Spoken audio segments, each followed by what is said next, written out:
के बारे में पूरी गहराई से समझिए। ब्रह्मचर्य नियमों का पालन करने में अपनी पत्नी से दूर होने की, त्यागने की कोई ज़रूरत नहीं है।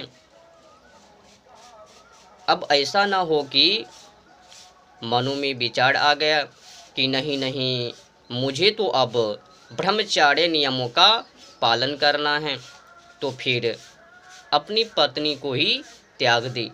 अभी अभी शादी को की और पत्नी को त्याग दी पालन करने में। ऐसा आपको नहीं करनी है। इसमें तो ब्रह्मचर्य दिखता ही नहीं है। भाई, क्या यही ब्रह्मचर्य है? क्या इन्हीं का संबंध है ब्रह्मचर्य से? नहीं, ब्रह्मचर्य का मतलब ये नहीं पत्नी को त्यागना। अब मैं आपको ऐसा भी नहीं कहता हूँ कि नहीं नहीं, आपको शादी करनी चाहिए। मेरे कहने का मतलब शादी नहीं है। शादी करो ना करो, उनसे कोई लेना देना नहीं है। बातें सूक्ष्म हैं, समझो। इसलिए मैं कहता हूँ कि अगर आपने अपनी पत्नी को त्याग भी दी, लेकिन आपकी मनो में जो वासना है उनको कैसे त्यागोगे? हाँ,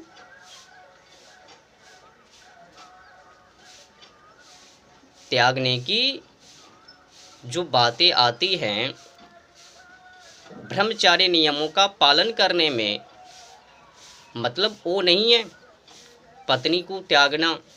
मतलब ये है कि त्यागने की पत्नी क्या चीज़ हैं, वस्तु हैं, गुड्डी गुड़िया की खेल हैं, शारीरिक पूर्ति हैं, संभोग की पूर्ति हैं, यौन इच्छा की पूर्ति हैं, यौन संबंध का पूर्ति हैं, इनको आपको मारनी है, त्यागनी है। अब ये नहीं कि अपनी पत्नी को ही त्याग देनी है। और यही बातों को स्त्री के भी ऊपर लागू होती हैं।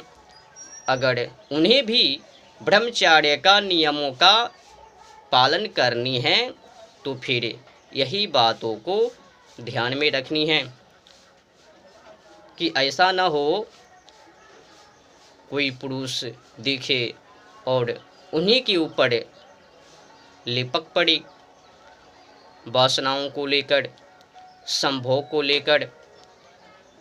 ऐसा विचार मनों में नहीं आनी चाहिए। स्त्री हो या फिर पुरुष, ब्रह्मचर्य नियमों का पालन करने में गंदी आदतें, गंदी विचार, सोच, व्यवहार, खान पान इत्यादि इत्यादि इनको त्याग करने की है।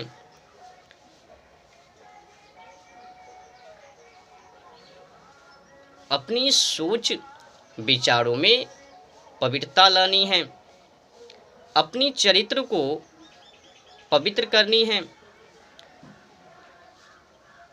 संबंध सिर्फ केवल तो केवल ब्रह्म से होनी चाहिए।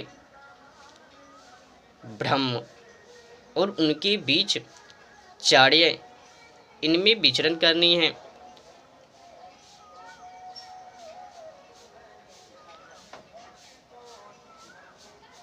तो इसमें अपनी पत्नी को या फिर पत्नी अपनी पति को त्यागने की तो कोई ज़रूरत नहीं है। जो बातें हैं भोग की, संभोग की, यौन इच्छा की, वासना की पूर्ति, उनको त्यागने की है। बस गंदी आदतों को त्याग लो।